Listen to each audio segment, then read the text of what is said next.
하나님의 말씀은 신약성경 요한복음 1장 19절에서 18절 말씀. 19절 유대인들이 예루살렘에서 제사장들과 레위인들을 요한에게 보내어 내가 누구냐 물을 때 요한의 증언이 이러하니라. 요한이 드러내어 말하고 숨기지 아니하니 드러내어 하는 말이 나는 그리스도가 아니라 한데 또 묻되 그러면 내가 누구냐 내가 엘리야냐 이르되 나는 아니라 또 불러 내가 그 승지자냐 대답하되 아니라 또 말하되 누구냐 우리를 보낸 이들에게 대답하게 하라. 너는 내게 대하여 무엇이라 하느냐 이르되 나는 선지자 이사야의 말씀과 같이 주의 길을 걷게 하라고 광야에서 외치는 자의 소리로다 하니라. 그들은 바리새인들이 보낸 자라. 또 물어 이르되 내가 만일 그리스도도 아니요 엘리야도 아니요 그 선지자도 아닐지 어찌하여 세례를 베푸느냐. 요한이 대답하되 나는 물로 세례를 베풀거니와 너희 가운데 너희가 알지 못하는 한 사람이 있었으니 곧 내 뒤에 오시는 그이라. 나는 그의 신발끈을 풀기도 감당하지 못하겠노라 하더라. 이 일은 요한이 세례 베풀던 곳 요단강 건너편 베다니에서 일어난 일이니라. 아멘. 오늘은 광야의 소리라는 제목으로 말씀 나눕니다. 우리는 하나님의 은혜에 대해서 몇 줄을 통해서 살펴봤죠. 타락한 인간들은 모두가 전적으로 아주 불가능한 타락 상태이기 때문에 자기가 스스로 자력을 구원을 얻을 수 없다라고 우리가 말씀을 나눴습니다. 오직 하나님의 은혜가 아니고는 우리가 하나님의 자녀가 될 수 없다는 것을 공부했죠. 그래서 하나님께서는 창세전에 택하신 그분의 백성들에게 은혜를 부으셔서 그들을 어둠 속에서 불러내시고 빛으로 인도하셨다라고 우리가 또 말씀을 나눴죠. 그래서 중요한 것은 무엇이냐면 하나님의 은혜는 단발적이고 고정적인 것이 아니라 계속적이고 역동적이고 지금도 역사하시고 우리가 이 땅을 떠날 때까지 그 은혜로 하나님이 우리를 붙드시고 은혜로 시작하셔서 은혜로 우리의 구원을 마치신다는 것입니다. 그 은혜 속에 무엇이 들어있습니까? 우리가 하나님의 뜻과 말씀대로 살면은 풍성한 사랑과 긍휼과 자비와 은총을 주시지만 우리가 하나님의 말씀대로 살지 않으면 그 은혜 속에 우리를 하려는 역경과 좌절과 절망의 쓴맛을 보게 하심으로써 우리가 하나님의 자녀된 것을 각인시키시고 우리가 하나님의 자녀임을 증명시키시고 다시 구원의 길로 돌아오도록 하시는 그 하나님의 모든 방편이 은혜란 단어 속에 들어있다는 것이죠. 그런데 정말 중요한 것은 무엇이냐면은 하나님이 은혜를 베푸시는데 우리는 뒷돈이고 가만히 있어야 되느냐 이게 아니라는 것이죠. 그 은혜 속에는 하나님이 성도의 순종을 반드시 요구하신다는 것입니다. 순종하면 하나님의 복이요 불순종하면 징계의 막대기를 하나님이 들이대신다는 것이죠. 그렇게 해서 그 하나님의 순종을 통해서 우리로 하여금 하나님의 자녀됨을 확인시켜 준다라고 우리가 몇 주간 통해서 살펴보았습니다. 요한복음은 너무나도 중요한 말씀이죠. 특별히 1장에서 18절까지 우리 지난번까지 보았던 18절까지는 성경의 핵심 중의 핵입니다.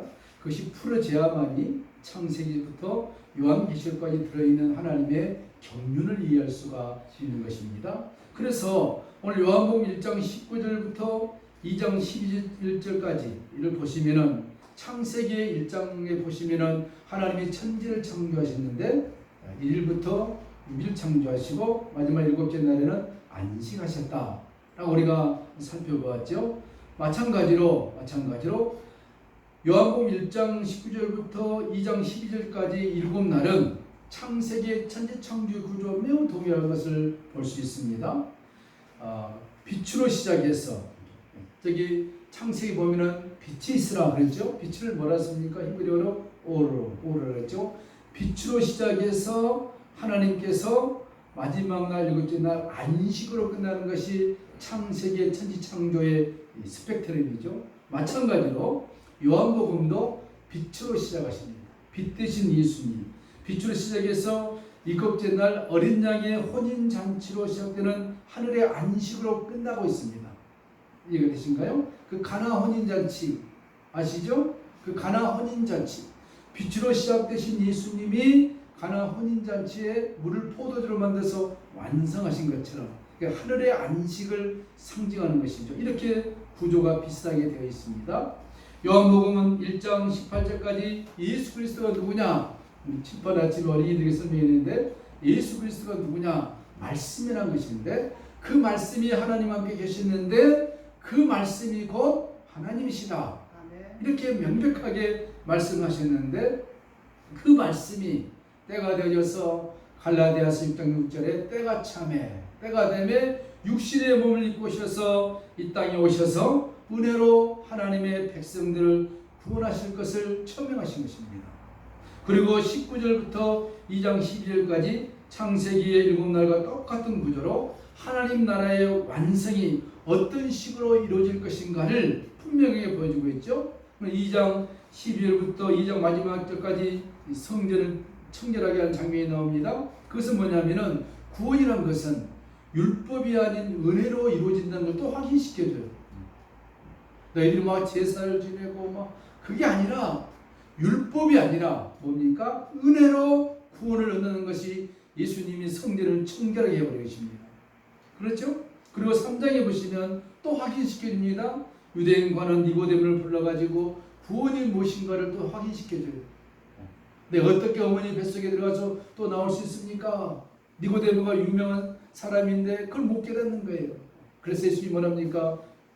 born again, 거듭나라 이렇게 하시죠. 그리고 4장에서 전혀 관계없는 것처럼 보이는 사마리아 여인을 또 등장시키십니다. 그렇죠? 이 사마리아 여인을 통해서 역시 구원은 인간 쪽이 아니라 전적인 하나님 편에서 하신다는 것을 보여줍니다. 그것도 못 깨달으니까 우리가 5장에 가서는 38년 된 베데스다 연못가의 병자의 사건을 얘기합니다. 그 물가가 있는데 가끔 천사가 한번 내려와요. 천사가 내려와가지고 그 베데스다 물 갖다가 슉 하면 통 움직이게 하면은 어떤 병이 걸렸든지 먼저 들어간 사람은 다 난다 그랬어요. 이게 로또 맞는 것보다 어려운 것이죠. 그 얘기는 무슨 얘기냐면은 구원이라는 것은 인간의 힘으로 전혀 할 수 없다는 것을 또 보여준 것입니다. 그래서 또 6장까지 갑니다. 이제 마지막 결론을 내리는데 6장 가서는 구원이란 무엇이냐? 생명의 떡을 먹어야만이 살 수 있다. 그래서 6장 길게 선하지 않았습니까? 나는 생명의 떡이다. 예수님이 자신을 밝혀주고 있는 것입니다. 그러니까 천지창조의 구조나 요한복음에서 빛 대신 예수님 오셔서 가나 혼인잔치로 완성하신 그 하나님 나라가 그 나머지 2장, 3장, 4장, 5장, 6장에서 그 구원이 무엇인가를 신뢰로 들어가지고 얘기해 주고 있는 것. 그러므로 구원은 전적인 하나님의 은혜인데 그 은혜는 예수 그리스도로 말미암아 우리에게 주어지는 하나님의 선물이다 하는 것을 요한복음이 보여주고 있는 것입니다. 그리고 예수 그리스도의 수많은 이적 가운데서 7개 이적만을 선별해서 기록해 놓고 있죠. 그래서 그것은 무엇을 얘기해 주느냐? 이 요한복음은 성도의 구원은, 우리가 얻는 구원은 예수 그리스도의 보혈을 통해 죄와 허물로 죽었던 자가 살아나는 것을 상징적으로 보여주시고 있는 것을 볼 수 있죠. 그래서 요한복음이 7기적이 어디에서 시작해서 어디로 끝난다 그랬죠? 가나 혼인잔치에서 시작해서 죽은 나사로가 살아난 사건으로 완결되어 버린 것입니다. 이해되시죠? 그것은 어린 양의 혼인잔치가 성사되기 위해서는 가나 혼인잔치에서 물이 변하여 포도주가 되어서 그 혼인예식을 완성시키듯이 장차 있을 하나님 나라의 어린 양의 혼인잔치가 완성되기 위해서는 무엇이 필요하느냐? 어린 양의 핏불이 예수 그리스도의 십자가의 사건이 있어야 한다 하는 것을 요한복음에 쭉 보여주고 있는 것입니다. 그 완성이 무엇이냐? 죽은 나사로 하루 이틀 3일 4일 완전히 죽어서 성경이 말하고 있습니다. 냄새가 난다 그랬습니다.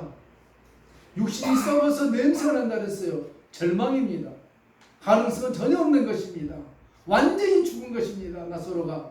그 나사로가 죽은 것은 우리 영혼이 그렇게 완전히 죄로 말미암아 아담과 하와의 원죄로 말미암아 죽었다는 것을 성경이 밝히고 있는 거예요.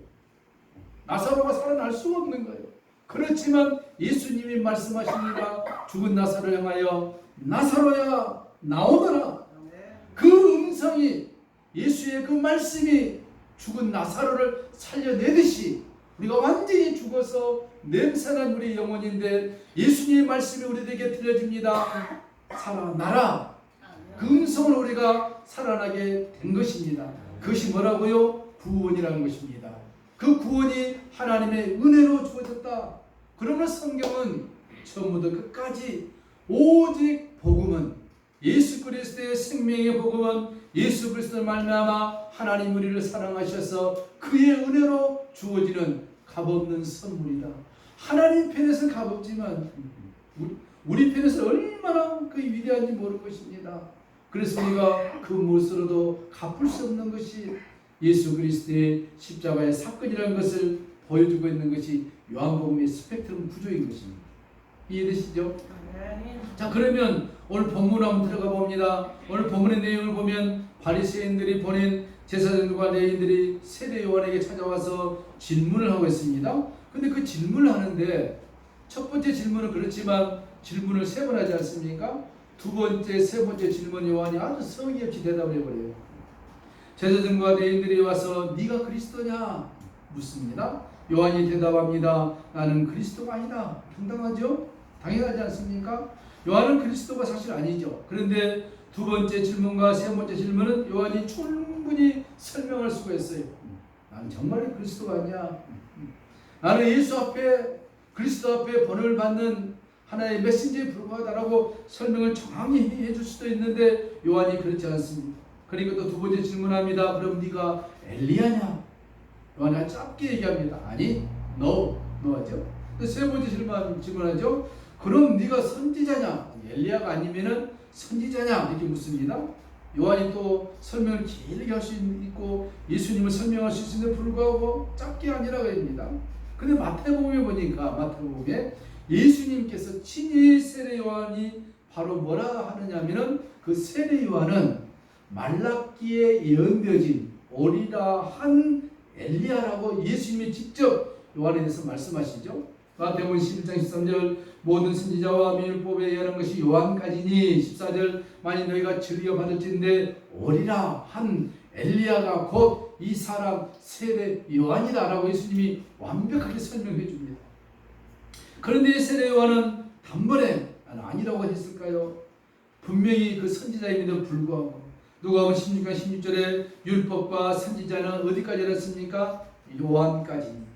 구약에서부터 주 율법과 선지자가 오는데 그 선지자의 마지막은 누구냐? 우리가 볼 때는 구약 성경이 말라기가 마지막이지 않습니까? 말라기가 마지막 선지자가 아니라 세례 요한까지가 마지막 선지자로 완성이 된다고 했습니다.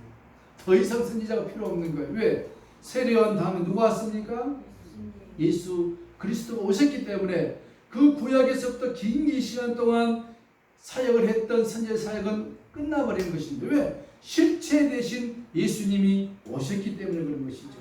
그 후부터는 하나님 나라의 복음이 전파되어 사람마다 그리로 침입하는 굉장히 중요한 말씀입니다. 이제 선지자의 음성을 듣고 우리가 하나님 나라에 들어가는 것이 아니라 선지자로 완성되어 버리고 그 결정체가 예수 그리스도가 오셨기 때문에 예수의 말씀을 믿고 그 말씀을 듣고 실천하는 자는 천국에서 그들의 상급이 쌓여져 갈 것이라고 성경이 분명하게 말씀해 버린 것입니다.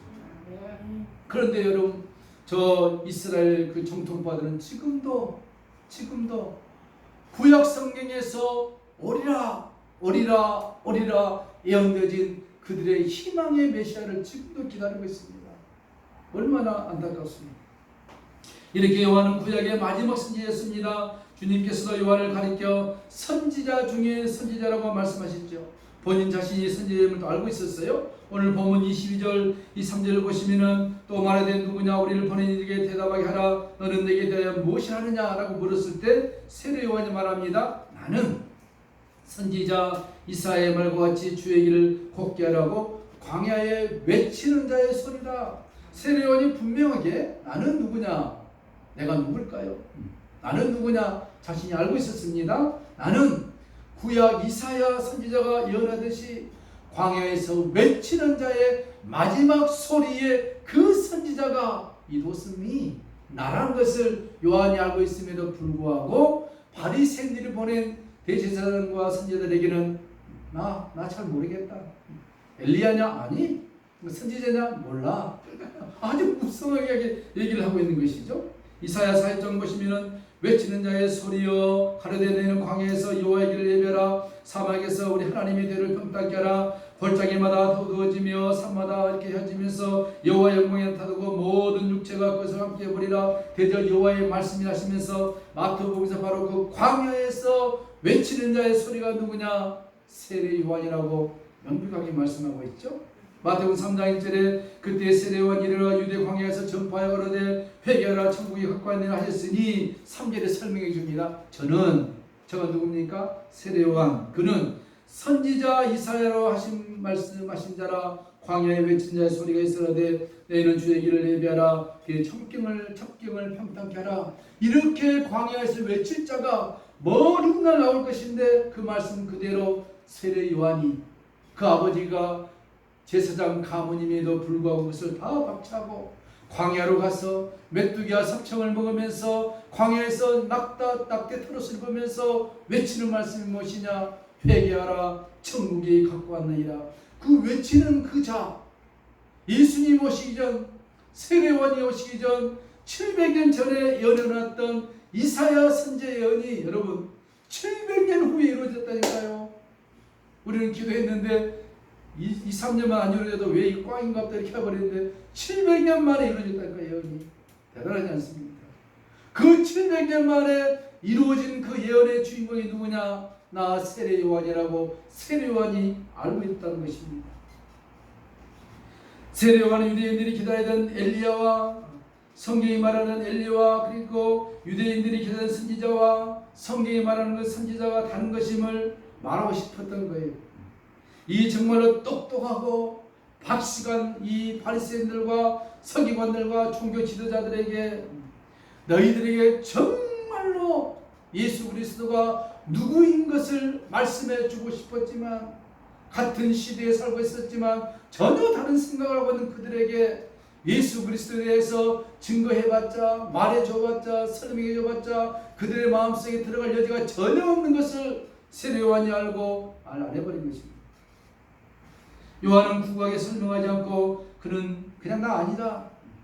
그들이 원하는 바리새인과 서기관과 종교자들이 원하는 메시아상과 지금 요한이 알고 있는 이 메시아 전혀 다른 것이기 때문에 다시 말씀드리면 요한은 지금 그의 대답을 통해 너희들이 살고 있는 어둠의 세계와 내가 살고 있는 빛의 세계가 너무 다르기 때문에 영적으로 말한 것입니다.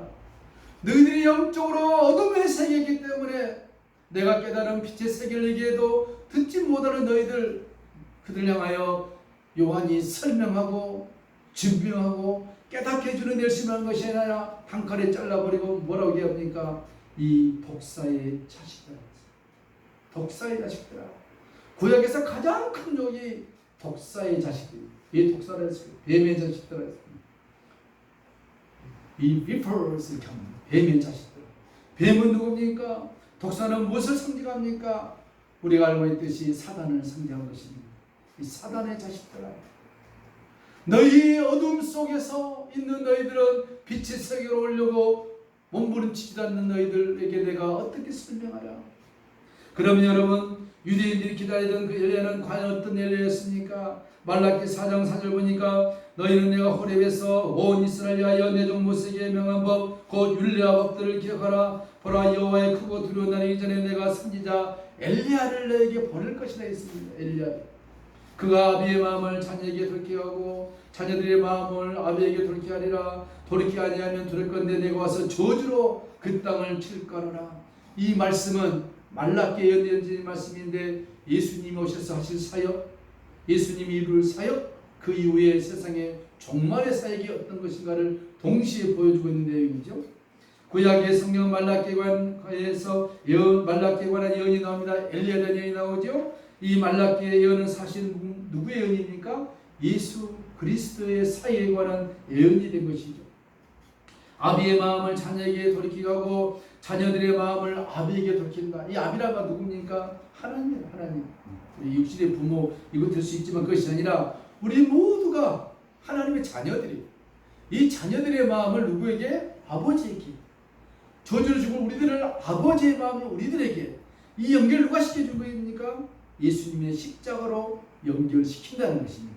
그 사역을 예수님이 하신다는 것을 말라기를 통하여 그 사역을 엘리야가 할 것인데 그 엘리야가 구약에서 성천한 엘리야가 아니라 장차올 엘리야가 하면 능력, 불 이게 상징이지 않습니까? 이 큰 사역을 할 이 엘리야, 참된 엘리야가 누구냐? 장차올 예수 그리스도라는 것입니다. 엘리야가 그런 사역을 하니까 광야에서 세례요한이 낙타 트롯을 입고 메뚜기가 석죽을 먹고 보통 사람 아니거든요. 그러면 당신은 엘리야입니까? 엘리야냐? 세례요한이 말합니다. 내 사역은 엘리야의 사역이 아니라 이 엘리야의 사역을 천만을 할 사람 그 앞에서 잠시 기쁨처럼 댄스를 추고 있는 것 뿐이다. 내가 딱 끝나면은 내 뒤에 오시는 분이 진정으로 사역을 하실 터인데 너희들이 기다리던 구약에 예언되어진 말라기의 마지막 엘리야의 참 사역자가 누구냐? 지저스 크라이스트, 예수 그리스도라 하는 것을 세례요한이 보여주고 싶었지만 그들이 믿지를 않습니다. 마태복음 17장에 보니까 제자들이 묻자 그러되 그러면 자의 서기관들이 엘리야가 먼저 와야 하니까 이 제자들도 혼동이 된 거예요. 예수님 말씀하십니다. 가라사대 엘리야가 과연 먼저 와서 모든 일을 회복하리라. 내가 너에게 말하노니 엘리야가 이미 왔으되 사람들이 알지 못하고 임의로 대화했도다. 이미 왔으되 이 왔던 그 엘리야가 누굽니까? 자신이라는 것입니다. 그러면서 말씀하십니다. 인자도 이와 같이 그들에게 고난을 받으리라. 구약의 엘리야도 그런 고난을 받았고 엘리야와 같이 잠시 왔던 좀 세례요한도 그런 고난을 받지만 참된 영적인 엘리야가 올 텐데 그 엘리야가 인자인데 인자가 그런 고난을 받고 죽을 것이라. 그제서야 제자들이 13절에 예수님의 말씀하신 것이 세례 요한인 줄 깨달으니라. 요한이 잠시 그 사역을 하고 그 바톤을 예수님께 넘겨줄 것을 깨달았다 그 말인 것입니다. 말라기에 엘리야는 세례 요한과 예수님처럼 하나님의 마음과 자녀들의 마음을 화목시켜 하는 그 역할을 할 것을 말씀했습니다. 좀 더 확대해 보면 그 엘리야의 사역은 지금 우리 성도들에게 전수되고 있는 거예요. 무슨 뜻이냐면은 그 삶, 성도들이 앞으로 이루어야 할 삶이 무엇이냐? 하나님의 영광을 위한 삶이요, 하나님의 영광을 효과적으로 드러내는 삶이라는 거예요. 우리의 삶이 무엇입니까? 예수를 믿고 주님 오시려면 손 카운트하고 있는 것이 아니라 주님이 언제 오신다 할지라도 우리의 삶을 통하여서 그 영광된 주님의 삶의 모습을 보여주는 것이 하나님의 백성들의 삶이라는 것입니다. 토요일날 우리가 기도하고 있습니다. 우리 동기 목사님 그 암 수술하시고 찾아가서 아주 참 은혜로운 얘기를 들었습니다. 4차 항암까지 하고 너무 힘들어서 삼성병원에 사는데 이제 5차 항암이 힘들면 죽어야 되겠다. 더 이상 살 가치가 없더래요. 실제 죽음이 오더래. 이렇게 있으면요 바짝 말라져 있는데 몸이 땅속으로 쑥쑥 꺼지는 것을 느낀다. 아, 이렇게 죽는구나. 하나님 앞에 기도했다면 하나님 나 너무 힘들어서 근데 지금 건강을 회복하는 것이 목적이 아니지 않습니까? 옛날 내가 건강하지 않았습니까? 지금 얼마나 건강한 사람이 많습니까? 내가 건강을 회복하기 위해서 지금 이 암 이것을 참아야 됩니까? 이거 의미 없는 거 아니지 않습니까? 여기서 나의 생명을 거둬가 주십시오. 그런 마음으로 하면서 하고 있었는데 5차 항암을 이제 하나님의 삼성에서 저기 군포에 가보면은 지샘병원으로 옮긴 거예요. 거기는 뭐냐면 혹시 주위에 암 걸리신 분 있으면 그리로 안 나시기 바랍니다. 기독교 병원인데 3가지 치료를 하는 거예요. 항암 치료를 하기 전에 이 몸에 면역력을 키워야 되지 않습니까? 한방으로 또 음식으로 몸을 같이 치료하는 거예요. 3박자. 침도 넣고 음식도 주고 그리고 몸이 건강한 다음에 항암을 하는 거예요. 근데 대부분 병원들에 보면 이 사람이 건강한 나라는 무조건 그냥 항암 주사를 찌르면 되는 거예요. 아니 지금 잘못됐죠 병원들이요. 근데 거기서 이 3박자가 하니까 살아나고 또 우리 사모님을 통해서 맛있는 음식이 공급되니까 먹고 사는 거예요. 거기서 이제 너무너무 좋아진 거예요. 그러다가 어느 새벽 한두 시에 이제 묵상을 하면서 하나님과 이제 음성을 들은 거예요. 하나님, 나의 지금 이렇게 항암 치료를 하고 있는데 너무 고통스럽고 힘든데 이유가 내가 건강했는데 이렇게 어려움 당한 이유가 무엇입니까? 건강을 회복하기 위해서 지금 내가 이걸 겪어야 한 것 되지 않지 않습니까? 그랬더니 주님이 그에게 말씀을 주신 거든. 네가 건강하기 위해서 내가 이 암을 준 것이 아니라 내가 너에게 이 고통을 준 것은 앞으로 너의 생명이 이제 30년을 내가 보장해 주겠다. 지금 60 다 돼가는데 30년을 보장해 주겠다. 너의 삶이 건강해서만 하는 것이 아니라 이제 너의 삶이 네가 건강을 회복하는 다음에 나를 증거하는 삶을 살아. 나 예수를 직접 보여주어라.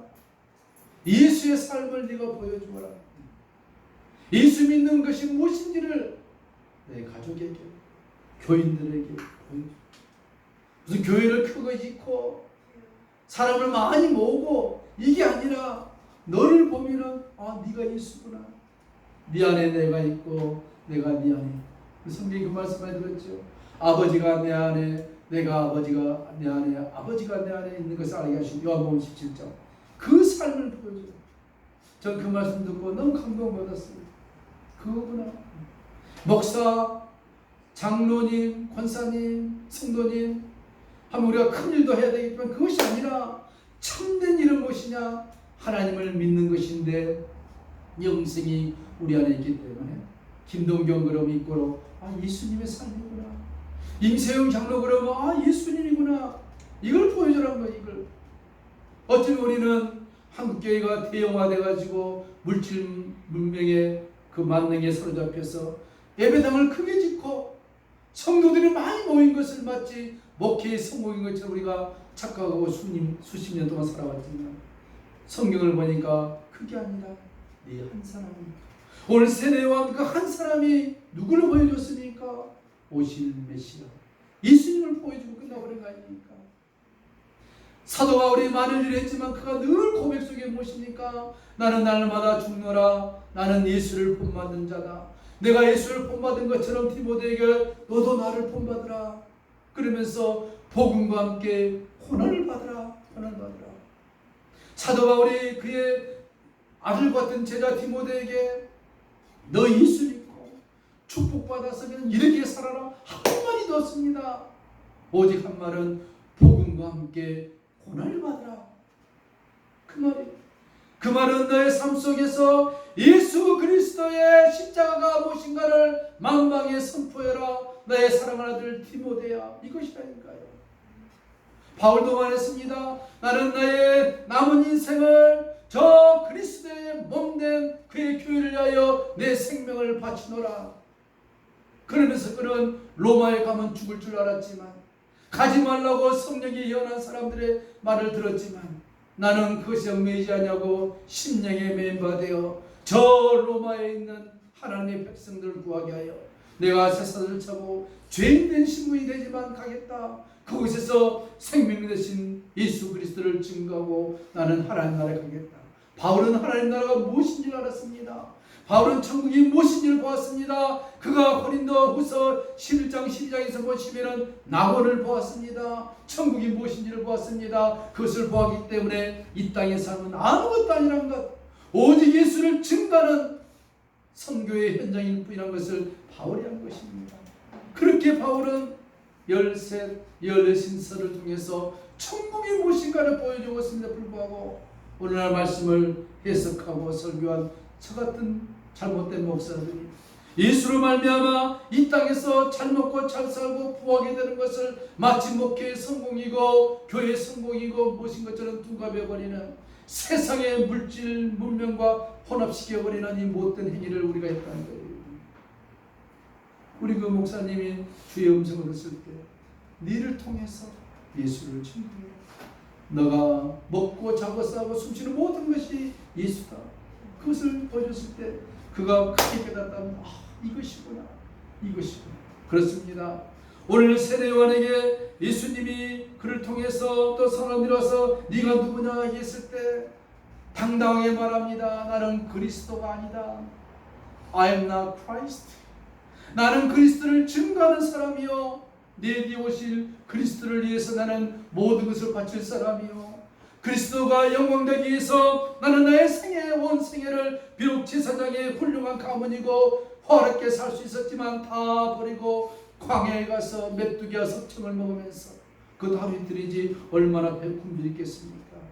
좋은 밀크도 있지 아니하고 낙타 토로를 입으면서 광야에서 외쳤을 때 많은 사람들이 세례요한을 말하지 않았겠습니까? 저 바보 같은 자식, 저 멍청한 자식, 그 좋은 화려한 가문과 영광기를 다 버리고 광야에서 집 한 채 없이 넉마지 옷을 입고 있으면서 회개하라 천국이 갖고 왔냐 외쳤을 때 그 많은 사람들의 비유와줘서 그도 인간이기 때문에 마음이 아팠겠지만 그러나 그는 이사야에 예언되어진 그 말씀을 이루기 위해서 예수를 증거하고 예수를 보여주기 위해서 그렇게 살다가 마지막에는 헤롯의 칼날에 목베임 당해서 처참하게 비참하게 세상의 가치관과 시각을 보면 실패한 인생이었지만 예수님은 그를 향하여 무엇이라 했습니까?